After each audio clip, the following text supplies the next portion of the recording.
ከዚህ ቀደም ይሄ አሁን ያለንበት ለውጥ ከመምጣቱ በፊት ብዙ ጊዜ ችግሮች በሚፈጠሩበት ጊዜ ፖሊስ ይሰበስባል።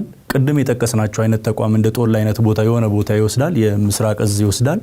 ከዛ በኋላ አሰልጥኖ ይሁን ብቻ በቦታው ተገኝቼ ስለማላቅ የሚያረጋውን አድርገው መጨረሻ ላይ አንድ ቲሸርት ይሰጣቸዋል፣ አይደገምም የሚል ቲሸርት ማለት ነው። ከዛ በቴሌቪዥን እናያለን አይደገምም የሚል ለብሰው ማለት ነው።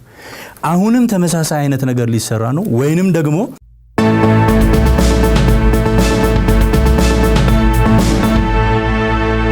በዚህ በስተግራይ የምትመለከቷቸው አድሃም ዱሪ ይባላሉ። የሰብአዊ መብት ጥበቃና ክትትል ዳይሬክቶሬት ዳይሬክተር ናቸው። በዚህ በስተቀኝ ደግሞ የምትመለከቷቸው ኮማንደር ፋሲካ ፋንታ ይባላሉ። የአዲስ አበባ ፖሊስ ኮሚሽን ኢንዶክትሪኔሽን እና ህዝብ ግንኙነት ምክትል ዳይሬክተር ናቸው። ሌላኛው እንግዳዬ አቶ አዳነ ሲሳይ ይባላሉ። ጠበቃና የህግ አማካሪ ናቸው። እንግዲህ እንግዶቻችን ወደ ስቱዲያችን እንኳን በሰላም መጣችሁ። እሺ እናመሰግናለን። ያው የመጀመሪያው የውይይት ጥያቄያችን የሚሆነው እንግዲህ ከኮማንደር ፋሲካ ነው የምጀምረው። እሺ አመሰግናለሁ። እንግዲህ የመጀመሪያው ጥያቄ ለኮማንደር የሚሆነው መጀመሪያ ፖሊስ ችግሮች ከመፈጠራቸው በፊት ቅድመ ዝግጅት አላደረገም ወይ የሚለውን ነገር ነው ለማንሳት የፈለኩት። ችግሩን ከመከላከል አንፃር በተለይ እዚች ከተማ አዲስ አበባ ላይ የተፈጠሩ ችግሮች በዋናነት ችግሩ የጀመረው የግንቦት 7 ደጋፊዎች የፓርቲውን አርማ እንደ ባንዲራ ሰቅለው ነበር። ከዛ በኋላ ደግሞ የኦነግ ደጋፊዎች በመጡበት ጊዜ ያኛውን አውርደው ለመስቀል በመከሩበት ጊዜ ነበርና ይሄ ግጭት የተፈጠረው። ይሄ እንዳይሆን ማድረግ አይቻልም ነበር ወይ? ከአዲስ አበባ ከተማ አስተዳደር ጋር በመነጋገር የግንቦት 7ቶቹ የሰቀሉትን የፓርቲ አርማ ያለበትን ባንዲራ አውርደው እንዲሰበስቡ መደረግ አይችልም ነበር ወይ? የኦነግ ደጋፊዎችን በተራቸው ሲመጡ ይሄን ነገር ማስተካከል አይቻልም ነበር ወይ? ቅድመ ዝግጅት ላይ እንዴት ነበራችሁ እናንተ? ፖሊስ አስፈላጊውን ቅድመ ዝግጅት በየጊዜው ሲያደርግ ነው የነበረው። ባለፈው የተከሰተው ሁኔታ ፖሊስ ካሰበውና ከነበረው ሁኔታ ለየት ባለ በድንገት የተከሰተ በተለይ አደባባይ ከወጡ በኋላ በስሜት የሚከሰት ነገር ጋር በተያያዘ የተከሰተ ነገር ነው። ሆን ተብሎ ይህን ተግባር የሚፈጽሙ ሰዎች ብዙውን ጊዜ ለምሳሌ ሰላማዊ ሰልፍና አድማ ከማድረግ ጋር በተያያዘ ብዙውን ጊዜ አድማ ፈጻሚዎቹ ዋና አቀናባሪ የሚባሉት ከኋላ ጉዳዩን ቁጭ ብሎ የሚያጦዙት ኋላ ናቸው እንጂ አደባባይ የሚወጡት በተግባሩ ላይ የማያውቁ ምንም ዕውቀት የሌላቸው አንዳንዶቹ የግንዛቤ እጥረት አለባቸው ንጹህ የሆኑ ሰዎችን ጭምር የሚቀላቀሉበት ሁኔታ ነውና ከኛ ሐሳብና ዝግጅት ለየት ባለ መልኩ የተከሰተ ነው። ቅድመ ዝግጅት ፖሊስ አላደረገም ወይ ብዬ እንዳነሳ ያስገደደኝ ነገር ምንድነው? ጋፑ ሰፊ ነው። ከግንቦት 4 እስከ መስከረም 5 ነው የሌላኛው ደግሞ የነበረውና በዚህ ጊዜ ውስጥ ልክ ዝግጅቱ እንደተጠናቀቀ ሰንደቅ ዓላማዎቹ ግጭት እንዳይፈጥሩ ሲባል ማለት ነው መሰብሰብ አይቻልም ነበር ወይ?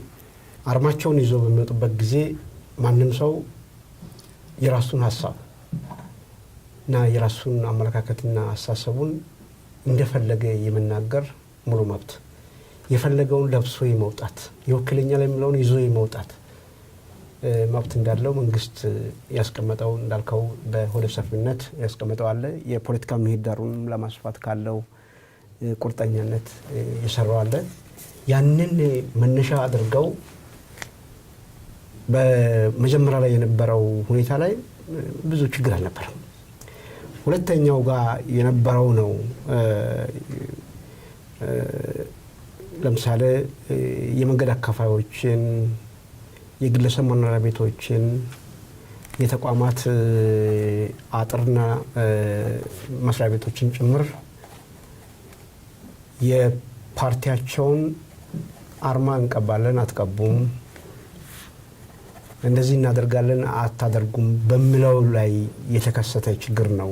የሁለተኛው ችግር ትንሽ መልኩን ቀይሮ ከታሰበው አቅጣጫ ውጪ ወጥቶ በሰው ላይ በንብረት ላይ ጉዳት ለማድረስ ታስቦ የነበረውና የኛ ዝግጅት ከበቂ በላይ ዝግጅት አድርገን ነበር ብዬ መናገር እችላለሁ። አስቀድሞ በመንግስት ደረጃ ይታወቃል። ለምሳሌ በጣም በርካታ የሆኑ እንደዚህ አይነት የህዝብ ስብሰባዎች በአደባባይ ላይ በሚደረጉበት ቦታ ላይ አዲስ አበባ ፖሊስ ኮሚሽን ከፌደራል ፖሊስ ከሌሎችም ጸጥታ አካላት ጋር በጋራ ሆኖ በስውርና በግልጽ ጥበቃ ላይ የከተማው ሰላምና ደህንነት ችግር እንዳያጋጥመው ህዝቡ በሰላም ወጥቶ እንዲገባ የፈለገውን ሀሳቡን አራምዶ ጭምር በሰላም እንዲገባ ጠንካራ የሆነ ስራ ነው የነበረውና በሁለተኛው ላይ በተለይ ከቅድም ላልካት ወደ 28 ሰዎች የሞቱበት በርካታ የሆነ ንብረት የወደመበት የፖሊስ አባላትም ጭምር በርካታ የቆሰሩበት የተፈጠረው ከኋላ የነበረውን ስሜት እዛው የነበረው ሰዎቹ ስሜታቸውን ገዝተው ስህተትም ከሆነ ስህተቱን መጠየቅ የሚገባው አካል መጠየቅ ሲገባቸው ህግም በራስ ስልጣን ለማስፈጸም ባደረጉት ሁኔታ ፖሊስ ወደ ጣልቃ ገብቶ እርምጃ ከወሰደ በበለጠ የከፋ ጉዳት ሊደርስ ስለሚችል ጥንቃቄ በተሞላበትና በከፍተኛ ኃላፊዎቻችን መመሪያ የተሰጠበት ሊደርስ የሚችለው ጉዳትና አደጋ የቀነሰበት ነው እንደውም ብዬ። እሺ አመሰግናለሁ። እንግዲህ ፖሊስ እነዚህን 1204 ሰዎችን ተጠርጣሪ ወንጀለኞች ናቸው ብሎ ሲይዝ ከያዘ በኋላ ሊፈጽማቸው ይገቡ የነበሩ ነገሮች ምንድናቸው? አንደኛው ጥያቄ እሱ ነው። ሌላኛው ነገር ደግሞ ያው ፖሊስ የያዘው አንደኛው ሽሻ ቤት ውስጥ የነበሩ በአሰሳው ጊዜ የያዛቸው ነገሮች አሉና እነዚህ ነገሮች ከህግ አንፃር እንዴት ነው የሚታዩት የሚለውን አንድ ላይ ይመልሱ። እሺ አመሰግናለሁ። እንግዲህ በመሰረቱ ፖሊስ በመርህ ደረጃ ምንድነው የፖሊስ ስራ ወንጀል መከራከር ነው። ወንጀል ይከላከላል። ሁለተኛ ደግሞ ወንጀል ተፈጽሞ ሲገኝ ደግሞ ያን ወንጀል ይመረምራል። በዚህ ጊዜ ምንድነው በተለይ በሁለተኛው በምርመራ ጊዜ ምንድነው ፖሊስ ዜጎችን በቁጥጥር ስር የሚያውልበት ሁኔታ ነው ያለው ማለት ነው። ዜጎችን በቁጥጥር ወይም በእስር ላይ በሚያውልበት ጊዜ እንግዲህ የፖሊስ አንዱ ስራ ወንጀል ተፈጽሟል ብሎ በገመተ ቁጥር ወይም ወንጀል ፈጽመዋል የሚል በቂ ማስረጃ ወይም በሚገባ ሊያስጠረጥር የሚችል ምክንያት አለኝ ካለ ለመያዝ እንደሚችል ህጉም ይፈቅድለታል። ነገር ግን ፖሊስ እንዲሁ ዜጎችን ከየትኛውም ቦታ እያፈሰ እያሰረ ይይዛል ማለት አይደለም። የሚይዝባቸው ህግ ያስቀመጣቸው አሰራሮችና የህግ መርሆች አሉ። አሁን በተያዘውና አሁን በተነሳው ጉዳይ ላይ ግን 1204ቱን በተመለከተ ከያዘ በኋላ ወደ ማረሚያ ከታቸዋለሁ ወደ ማነጽ ከታቸዋለሁ ብሎ ያለውን በተመለከተ መጀመሪያ ምንድነው መደረግ ያለበት የነበረው? እነዚህን ሰዎች እነዚህን ተጠርጣሪዎች ከያዘ በኋላ የመጀመሪያው የፖሊስ ስራ የሚሆነው በ48 ሰዓት ውስጥ ወደ ፍርድ ቤት ማቅረብ ነው። እንግዲህ የፖሊስ አንድን ሰው የመያዝ ስልጣን ቢኖረውም ግን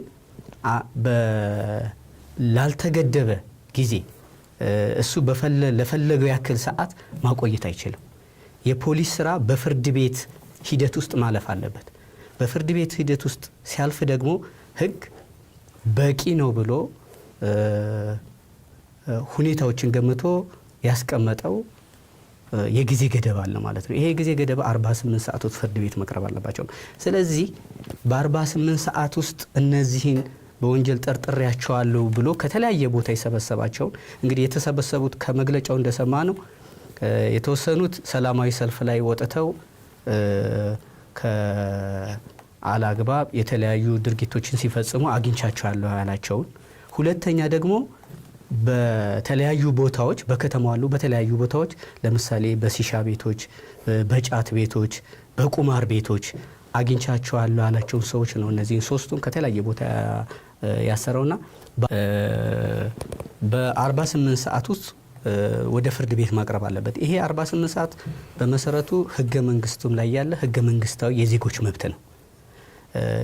ህገ መንግስት ላይ በግልጽ የተቀመጠ የዜጎች መብት ደግሞ ማንኛውም የመንግስት አካል በተለይ ህግ አውጪው፣ ህግ አስፈጻሚው፣ ህግ ተርጓሚ የሚባሉት በህገ መንግስቱ ላይ የተቀመጡ በተለይም በህገ መንግስት በ1987 በወጣው የኢፌዴሪ ህገ መንግስት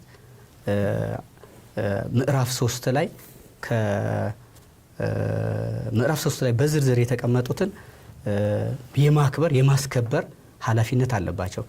በተለይ ደግሞ ብዙዎቹ ሰብአዊና ዲሞክራሲያዊ መብቶችን በተመለከተ ገደቦቹና እነዚህን መብት የማስከበር ኃላፊነት በመንግስት አካላት ላይ እየወደቀ ነው። በተለይ በስራ አስፈጻሚው ላይ እንግዲህ ፖሊስ አንዱ የህግ አስፈጻሚ ከሚባሉት የመንግስት መዋቅሮች ውስጥ የሚመደብ ነው። ስለዚህ እነዚህን መብቶች ከማንኛውም አካል በበለጠ ህገ መንግስታዊ ዋስትና ያገኙ መብቶች በመሆናቸው ማስከበር አለበት። አሁን በተያዘው ጉዳይ ላይ ግን ስናየው በ48 ሰዓት ውስጥ ፍርድ ቤት ቀርበው ነበር ወይ የሚለውን ነገር በፖሊስ ምንም የተነገረ ነገር የለም። ግልጽ አይደለም። በተለያየ ጊዜ ነው የያዛቸው። መግለጫ በተሰጠበትና ተያዙ በተባለበት ጊዜ በነበረው የቀናቶች ቢያንስ ከሳምንት እንደውም በተለያዩ ሚዲያዎች ነገሮች የበለጠ በተለያዩ ከተገለጹ በኋላ ከሳምንት በኋላ ነው ማብራሪያ የተሰጠባቸውና በዚህ በ48 ሰዓት ውስጥ ፍርድ ቤት ያልቀረቡበት ሁኔታ ነው ያለው። ስለዚህ ይሄ መሰረታዊ የዜጎችን መብት የሚጥስ ነው። በ48 ሰዓት ውስጥ መቅረብ ያለበት አንደኛ የእስሩንም ህጋዊነት በፍርድ ቤት ማረጋገጥ ስለሚገባ ነው። ፖሊስ ጠርጥሮ በወንጀል ጠርጥሬያቸዋለሁ ያላቸውን ሰዎች የመያዝ መብት ቢኖረውም ግን ያሰራቸው ሰዎች ሁሉ ወንጀል በትክክልም በህግ የተቀመጠ በህግ ወንጀል ነው ተብሎ የተደነገገን ድርጊት ወይም ግድፈት ፈጽመው ነው ወይ የሚለውን ነገር ፍርድ ቤት ማረጋገጥ ስላለበት ነው በተወሰነ ጊዜ ገደብ በ48 ሰዓት ውስጥ ማቅረብ አለበት የሚባለውና የእስሩን ህጋዊነት ማስረዳት ነበረበት። እነዚህ ነገሮች አልተደረጉም። በ48 ሰዓት ቀርቧል አልቀረቡም የሚለው ነገር ፖሊስ አላስረዳም። የእስሩንም ህጋዊነት ማስረዳት ነበረበት በዚህ በኩል ለፍርድ ቤት። ይሄንንም ፍርድ ቤት በተለይ የ1204ቱን በተመለከተ አላደረገም። ስለዚህ ፍርድ ቤት ሳይፈቅድለት ከ48 ሰዓት በላይ ማቆየቱ የዜጎችን ህገ መንግስታዊ መብት የሚጥስ ነው። ይሄንንም እንግዲህ በፖሊስ በኩል የሚሰጡት ምክንያት ካለ ምን ይሆናል። ግን አንድ ቅድም ካነሳቸው ነጥቦች ውስጥ ምንድነው ወደ ጦር ላይስ መሄድ ነበረባቸው ወይስ ወደ ሰንዳፋ እንደዚህ አይነት ፖሊስ ሊወስድ ይገባ ነበር ወይ በሚለውን የተነሳ ነገር አለ። ይሄኛውን በተመለከተ እንግዲህ የህጋዊ ስነ ስርዓቱ ምንድነው? ፖሊስ አንድም በወንጀል ጠርጥሬ ያለውን ሰው ሊይዝ ይችላል። ሲይዝም በፍርድ ቤት መያዣ ሊሆን ይችላል። በፍርድ ቤት መያዣ ሳይወጣላቸውም የሚይዝባቸው ልዩ ሁኔታዎች ህጉ ያስቀመጣቸው ነገር አሉ። በሁለቱም መንገድ ቢሆንም ግን በፍርድ ቤት ቅድም እንደተገለጸው በፍርድ ቤት ስርዓት ውስጥ ካለፉ በኋላ ጥፋተኛ ናቸው ተብሎ ጥፋተኝነታቸው ተረጋግጦ ፍርድ ቤት በማስረጃ ካረጋገጠ በኋላ ለሚገባቸው ጥፋት የሚያገኙትን ቅጣት ፍርድ ቤት ነው የሚያስቀምጠው።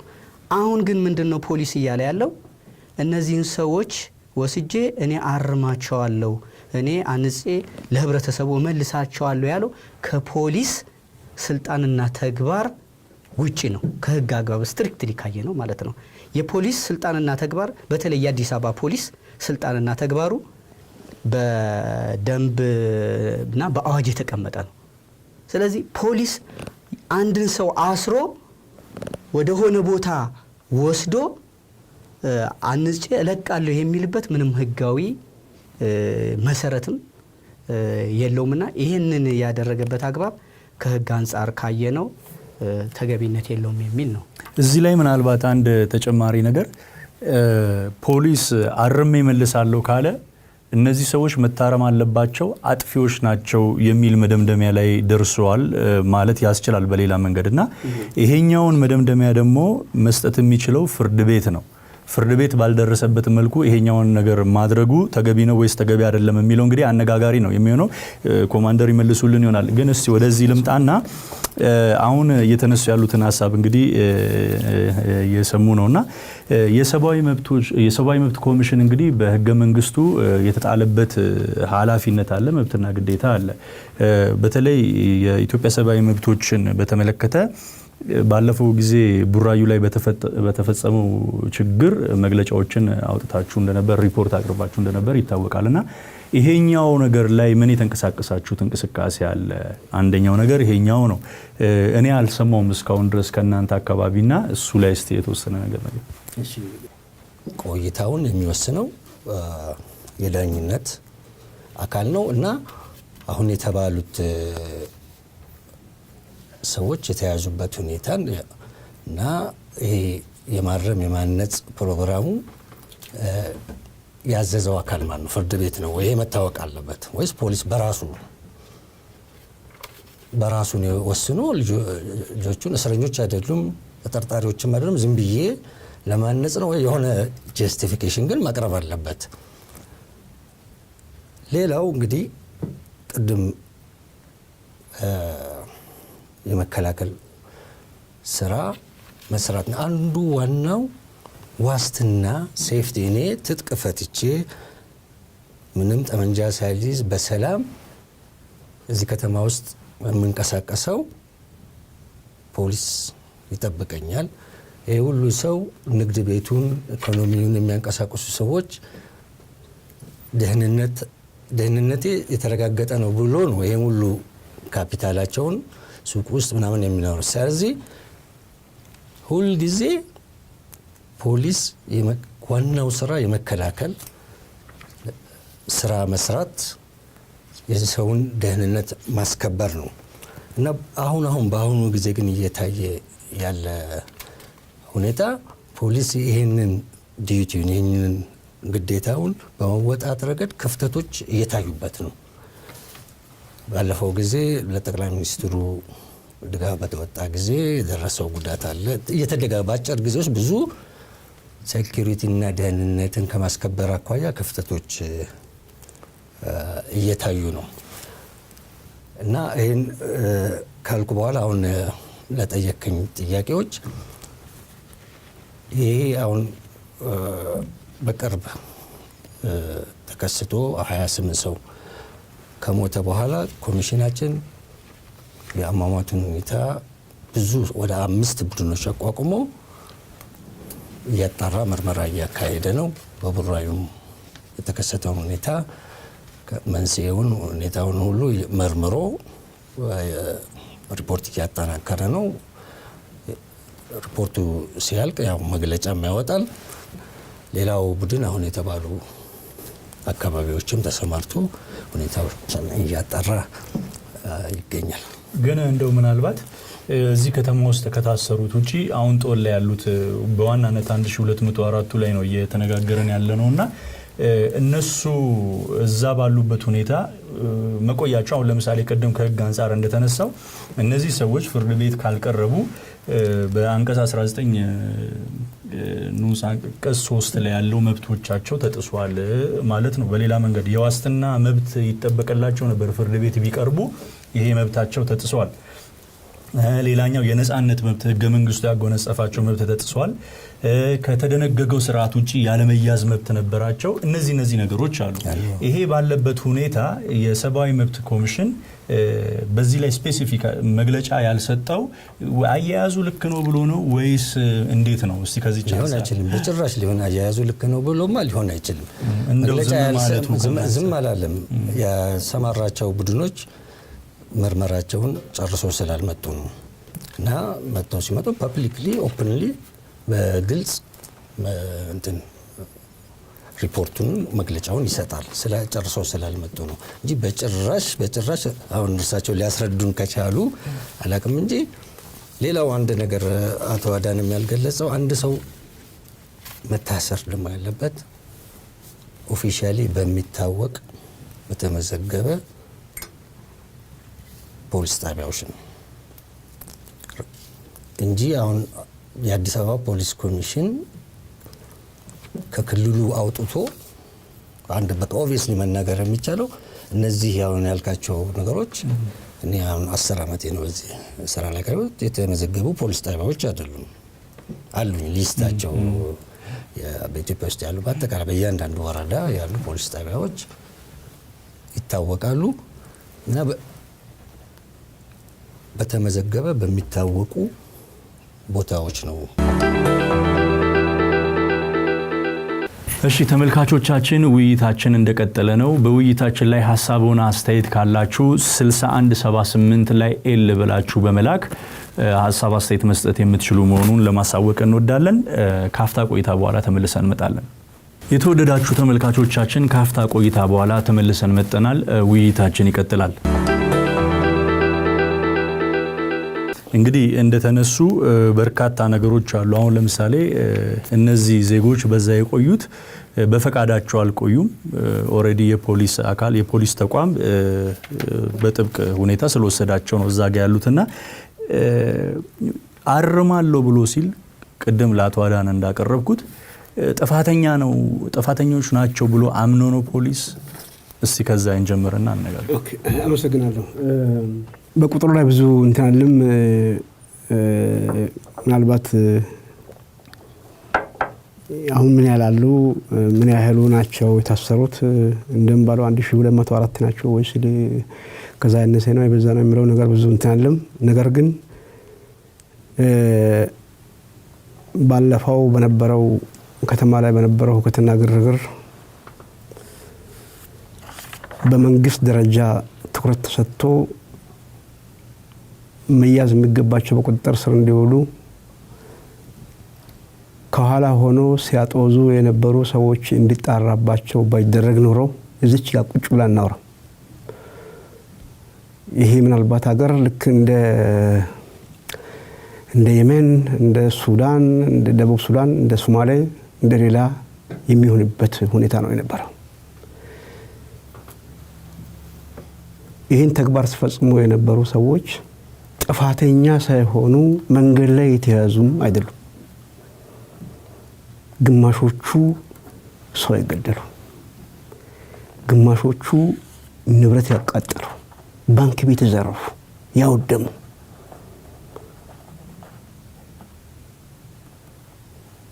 ያልፈጸሙት እኮ ነገር የለም። እንደውም ያልፈጸሙት እኮ ነገር የለም። ነፃነት ነው ከተባለ እኮ የኔ መብት ተከብሮ ነው ነፃነት የሚከበረው። የማንም ነፃነቱ ያለ ህግ ሊገፈፍ አይገባም። ህግ መንግስቱም እንደዛ ስለሚል። ነገር ግን በራሳቸው ስልጣን ፖሊስ ሆነው በራሳቸው ስልጣን መንግስት ሆነው መንግስትን እኛ እናቋቁም የሚሉ ፖሊስ ይጠብቅ አጠብቀኝም የሚሉ ፖሊሱ በርካታ ፖሊስ እኮ ነው የቆሰለው። እጅግ በርካታ ፖሊስ አባላት ቆስሏል። መሳሪያ ተነጥቋል። ፖሊሱ መሳሪያ ተነጥቋል። ደብድበው ለብቻ ተገንጥሎ የቆመውን ፖሊስ መሳሪያ ነጥቋል። የግለሰብ ተሽከርካሪዎችን አቃጥሏል። እና እነዚህ ይህን በሙሉ የፈጸሙ ሰዎች በስሜት ተነሳስተው ነው የተግባር የፈጸሙት ወይስ ከኋላ የሚያጦዛቸው አለ? አይዞ በርታ ይቀጥላሉ። አንድ ነገር ግልጽ ለማድረግ ፈልጌ እንደው ለምንወያይ ለኛና ለተመልካቾቻችንም የውይይታችንን ዓላማና ኢላማ ግልጽ ለማድረግ ያህል ወንጀል የሚሰራ ሰው ለምን ታሰረ ለምን ይጠየቃል አይደለም። ወንጀል የሰራ ሰው መታሰር አለበት፣ መያዝ አለበት፣ መጠየቅ አለበት። ምንም ጥያቄ የለውም። እነዚህ አሁን 1204 የምንላቸው ሰዎችም ወንጀል ስላልሰሩ ነው ጦር ላይ የገቡት የሚል መነሻ ይዘን አይደለም እየተወያየን ያለ ነው። ወንጀል ሰርተው ሊሆን ይችላል። ምንም አይነት ወንጀል ግን ይስሩ በህጋዊ አግባብ መሄድ ነበረባቸው። ፖሊስ የህግ የበላይነትን ከማረጋገጥ አንጻር ግንባር ቀዳሚ ነው ከፍትህ አካላቶች እያለ ነው። እኔም መሰልጠኛ መግባት ነበረባቸው ወይ ጦር ላይ ሰንዳፋ መሄድ ነበረባቸው ወይ ነው አጭሩ ጥያቄ። የመንግስት የመጀመሪያውና ትልቁ ዓላማ እንደዚህ አይነት ሁኔታ ላይ በሚከሰትበት ጊዜ ጥፋት ላይ የሚገኙ ሰዎችን አስሮ ፍርድ ቤት አቅርቦ ከነሱ ጋር መከራከር አይደለም። የመንግስት የመጀመሪያው ዓላማ በተለይ በአሁኑ ጊዜ ያለው የመንግስት የመጀመሪያው ዓላማ ምናልባት ኢኖሰንት የሆኑ ሰዎች በተግባሩ ውስጥ ምክክር ያላደረጉ በድንገት ወጥተው በድንገት ችግር ውስጥ የገቡ ስለ ይቅርታ፣ ስለ ምህረት፣ ስለ መተሳሰብ መንግስት የሚከተለውን እሳቤ ምንም የማያውቁ እንዲሁ ሞቭ ሲከሰት እዛ ውስጥ ዘለው የገቡ ሰዎች ከነሱ ጋር ፍርድ ቤት ቀርቦ ምስክር እያሰማ ከመከራከር ይልቅ ምናልባት የባህሪ ስልጠና እንዲወስዱ እንዲማሩ እንዲታነጹ በማድረግ ወደ ህብረተሰቡ መመለስ ነው። በዛ ዙሪያም ትልቅ የሆነ ስራ በአዲስ አበባ ፖሊስ ላይ ተሰርቷል ብዬ አስባለሁ። የአዲስ አበባ ፖሊስ ኮሚሽን እንደ ኮሚሽን ደረጃ ብቻውን የሰራው ሳይሆን በመንግስት እውቅና የተሰጠው ነው። በመንግስት እውቅና የተሰጠው ምክንያቱም ችግርተኞቹን ከጤናማዎቹ በመለየት ችግር ያለባቸው ሰዎቹ ቢያንስ የችግራቸው መጠን ይነስም ይብዛ በሰሩት ጥፋት ከነሱ ጋር ቀተን ከምንከራከር እንዲማሩ በማድረግ ነው። አሁን በጣም ብዙዎቹ ከተያዙት መካከል ብዙዎቹ የተለቀቁ አሁን ያሉት በየቀኑ በሚደረገው ስልጠና ከመንግስት ከፍተኛ ትምህርት ተዘጋጅቶ በሚሰጠው ስልጠና ላይ በተግባራቸው እየተጸጸቱ ይህን ተግባር መፈጸም አልነበረብንም። አንዳንዶቹ ሳይነኩ እያለቀሱ ነው የሚናገሩት። ወደዚህ ውስጥ መግባት አልነበረብኝም፣ ተሳስቻለሁ። ይህን በፍርድ ቤት አታገኘው፣ በክርክር ቤት አታገኘው። ይሄንን በምስክር የሚታረጋግጠው አይደለም። እንደዚህ አይነቱ ከሰውየው በሰራው ስራ ተጸጽቶ በሚሰጠው ትምህርት በግንዛቤ በሚሰጠው መጨበጫ ትምህርት በሚገባ ተረድቶ ራሱን የሚያንጽበት የሚያርምበት መንገድ ነው መንግስታውን እየተከተለ ያለው። ከዛ አንፃር ነው የወሰናቸው። አሁን ለምሳሌ ለመረዳት ቻልኩት አንድ ሐሳብ አለ። እንደሚታወቀው ከዚህ ቀደም ይሄ አሁን ያለንበት ለውጥ ከመምጣቱ በፊት ብዙ ጊዜ ችግሮች በሚፈጠሩበት ጊዜ ፖሊስ ይሰበስባል። ቅድም የጠቀስናቸው አይነት ተቋም እንደ ጦል አይነት ቦታ የሆነ ቦታ ይወስዳል፣ የምስራቅ እዝ ይወስዳል። ከዛ በኋላ አሰልጥኖ ይሁን ብቻ በቦታው ተገኝቼ ስለማላቅ የሚያረገውን አድርገው መጨረሻ ላይ አንድ ቲሸርት ይሰጣቸዋል። አይደገምም የሚል ቲሸርት ማለት ነው። ከዛ በቴሌቪዥን እናያለን አይደገምም የሚል ለብሰው ማለት ነው። አሁንም ተመሳሳይ አይነት ነገር ሊሰራ ነው። ወይንም ደግሞ ጥሩ ቅድም አሁን የተነሱ ነገሮች አሉ። ከህግም አንፃር ሰብአዊ መብትም ያነሱት ነገሮች አሉ። የተያዘ ሰው መብት አለ፣ ህገ መንግስታዊ መብት ነው። ፖሊስ አሁን በሄደበት መንገድ ደግሞ ህገ መንግስቱን ጥሷል ነው በሌላ መንገድ እየተባለ ያለውና ጥሩ ነገር ለመስራት ብለን ነው ህገ መንግስቱን የጣስነው ነው ፖሊስ እያለ ያለው ወይስ እንዴት ነው? እንግዲህ አጋጣሚ ያው ከሰብአዊ መብት ኮሚሽን የመጡት ኃላፊም